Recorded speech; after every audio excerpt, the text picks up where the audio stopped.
تعارف کے محتاج نہیں ہے. ایمیننٹ اکنامک رائٹر جرنلسٹ اپنا شو بھی کرتے ہیں ایکسپریس ٹیلی ویژن پہ, ان کو بھی بلایا ہوا ہے تاکہ زیادہ کمفرٹیبل نہ ہوں. مفتاح صاحب دو باتیں پہلے سب سے کوئکلی, باقی تو چھوڑیں, آج پالیٹکس پہ میں اتنی بات کرنا نہیں چاہتا. شکریہ. وی نیڈ ٹو نو کہ آپ کے پاس روڈ میپ ہے یا نہیں ہے. 2 سوال پہلے بہت کرٹیسائز آپ کرتے تھے یہی پیٹرول والی قیمت پہ, انہوں نے پیٹرول کم کر دیا, انہوں نے سبسڈی دے دی, 300 ارب کا ٹیکہ لگا دیا, زہر کھانے کے پیسے نہیں ہیں. خود آپ لوگوں نے بھی وہی کیا.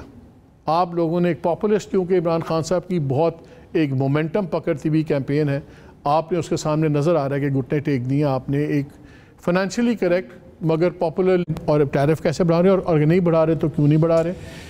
شکریہ مالک, اور سوال آپ کا ایک دم درست ہے. اور میں نے جس دن پرائس بڑھانے کا فیصلہ کیا تھا پرائم منسٹر صاحب نے کہ نہیں بڑھائیں گے, اس دن بھی پریس کانفرنس شاہد عباسی صاحب اور میں نے کی تھی, تو شاہد عباسی صاحب نے یہ بات کری, پھر میں نے ٹویٹ کیے تھے جس میں نے کہا تھا کہ دیکھو یہ بہت مشکل فیصلہ ہے. ایک طرف یہ ہے کہ آپ کو 50 روپے فی لیٹر آپ ڈیزل پہ نقصان کر رہے ہیں, اور 21 روپے کچھ پیسے آپ فی لیٹر پیٹرول پہ نقصان کر رہے ہیں. میری اپنی لینڈ کروزر ایک ہے میرے پاس, اس پہ 80 لیٹر پیٹرول آتا ہے. جب 80 لیٹر پیٹرول میں بھرواتا ہوں تو مجھے حکومت پاکستان 1680 روپے تحفے میں دیتی ہے. حکومت پاکستان سے مراد یہ کہ عوام, پاکستان کے عام آدمی کی جو اوسطاً آدمی کی تنخواہ ہے وہ 30,000 روپے ہے. 30,000 روپے تنخواہ والا آدمی جو ہے وہ ایک لینڈ کروزر کے مالک کو 1680 روپے دے, یہ کہاں کا انصاف ہے؟ جب آپ ایک ٹرک بھیجتے ہیں کراچی سے لاہور یا کراچی سے اسلام آباد اپنے مال کی, تو اس پہ 1000 لیٹر ڈیزل لگتا ہے, 1000 لیٹر. وہ 50,000 روپے اس کے اوپر آپ مال کی, تو اس پہ 1000 لیٹر ڈیزل لگتا ہے, 1000 لیٹر. وہ 50,000 روپے اس کے اوپر آپ سبسڈی دیتے ہیں.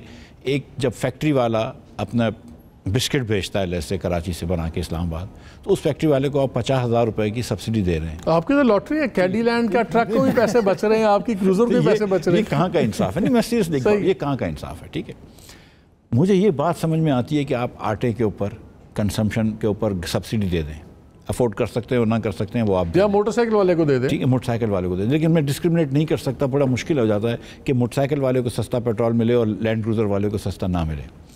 اور ایوریج پہ جو پاکستانی ہے جو ٹرانسپورٹ استعمال کرتا ہے, چاہے وہ موٹر سائیکل ہو یا لینڈ کروزر ہو یا گاڑی, وہ تھوڑا سا امیر ہوتا ہے بنسبت اس ایوریج پاکستانی کے جو ٹرانسپورٹ استعمال نہیں کرتا ہے. تو آپ غریبوں سے پیسے لے کے امیروں کو دے رہے ہیں, تو یہ بات صحیح نہیں ہے. اس کے بعد نمبر 2 کہ جو کوانٹم ہے وہ ہماری جتنی سویلین گورنمنٹ ہے اس سے چلانے سے زیادہ خرچہ ہے اس کا. 72 ارب روپیہ اس مہینے میں لگے گا اپریل کے. 35 ارب روپے کا عمران خان صاحب خرچہ پہلی 15 تک چھوڑ کے گئے تھے, انہوں نے بجٹ بھی پاس نہیں کیا, اس کے ECC سے وہ فنڈ بھی پاس نہیں کیا. تو یہ, اور اس کے بعد پھر آپ کی سپلائی چین ڈسرپشنز ہیں.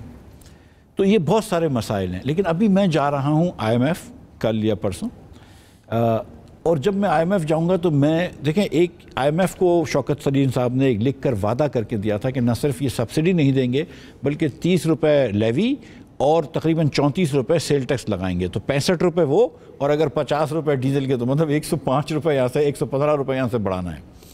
ہم سیاستدان ہیں, 115 روپے اگر میں وزیر اعظم کو بولتا ہوں کہ پہلے دن آ کے آپ دوسرے دن بڑھاؤ, تو مطلب وزیر اعظم صاحب جو ہے وہ مطلب مجھے کچھ کہیں گے. جو وزارت آنی وہ بھی نہیں آئے گی.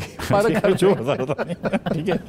دوسری گزارش یہ ہے کہ میں ابھی IMF جاؤں گا نا, ان سے بات کروں گا. ٹھیک ہے, جو شوکت صاحب کہہ کے گئے ہیں کہ جتنا ٹیکس لگانا ہے سیل ٹیکس کا, اور یہ وہ میں کرنا بہت میرے لیے مشکل ہے اس وقت. کیونکہ ایک چیز میں یہ کوشش کروں گا سمجھانے کی کہ بھائی یہ ایک کافی ہائی ہو گئی یہ پرائس, تو مجھے اس وقت ٹیکس تو کم از کم کرنے دو. میں یہ بات سمجھتا ہوں کہ چلو سبسڈی کبھی نہ کبھی اڑانی پڑے گی, لیکن ٹیکس تو کم کرنے دو یا ٹیکس نہ لگانے دو. کیونکہ یہ لیوی ہم نے رکھی تھی, اس کی سوچ یہ تھی کہ جب تو پھر کیا نظر آتا ہے, کیا کریں گے آپ؟ لیٹ سے 50 اگر آپ کو چاہیے, کوئی 25 بڑھا دیں گے. دیکھیں, میں اس فون 21 بڑھانا ہے پیٹرول پہ, ہو کیا 10 بڑھا دیں گے؟ کیا کریں گے؟ میں ٹی وی پہ نیگوشیٹ نہیں کروں گا, میں IMF سے نیگوشیٹ کروں گا. ٹھیک ہے, میں سچی بات بتا رہا ہوں. ٹھیک ہے, ہم ان سے کچھ نہ کچھ راستہ نکالیں گے. دیکھیں, مجھے راستہ نکالنا ضروری ہے. میں سچ بتا رہا ہوں آپ کو کہ اس وقت جب آپ کے 10.8 یا 10.3 بلین ڈالرز رہ گئے ہوں, 10.8 بلین ڈالرز رہ گئے ہوں, اور آپ کو اگلے 3 مہینے کے ابھی کرنٹ اکاؤنٹ ڈیفیسٹ کے بھی پیسے دینے ہیں, آپ کو 4 بلین ڈالرز کی ری پیمنٹس بھی کرنی ہے, تو میرے پاس بہت زیادہ وسائل بھی نہیں ہیں اور میرے پاس بہت زیادہ آپشنز بھی نہیں ہیں. تو میں اور اس وقت میرا بانڈ جو ہے وہ روپے کا بانڈ 70 پیسے کا بک رہا ہے, 65 پیسے کا بک رہا ہے. یعنی کہ پاکستان کی